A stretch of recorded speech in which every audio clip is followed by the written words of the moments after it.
తెలుసు, కథ అని తెలుసు, కథలన్నీ కంచికే చేరునని తెలుసు.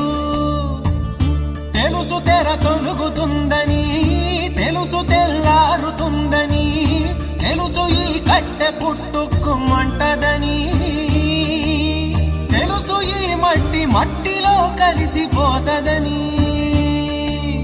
ఇన్ని తెలిసి ఇరకాటంలో పడిపోతావు ఎందుకని? మాయా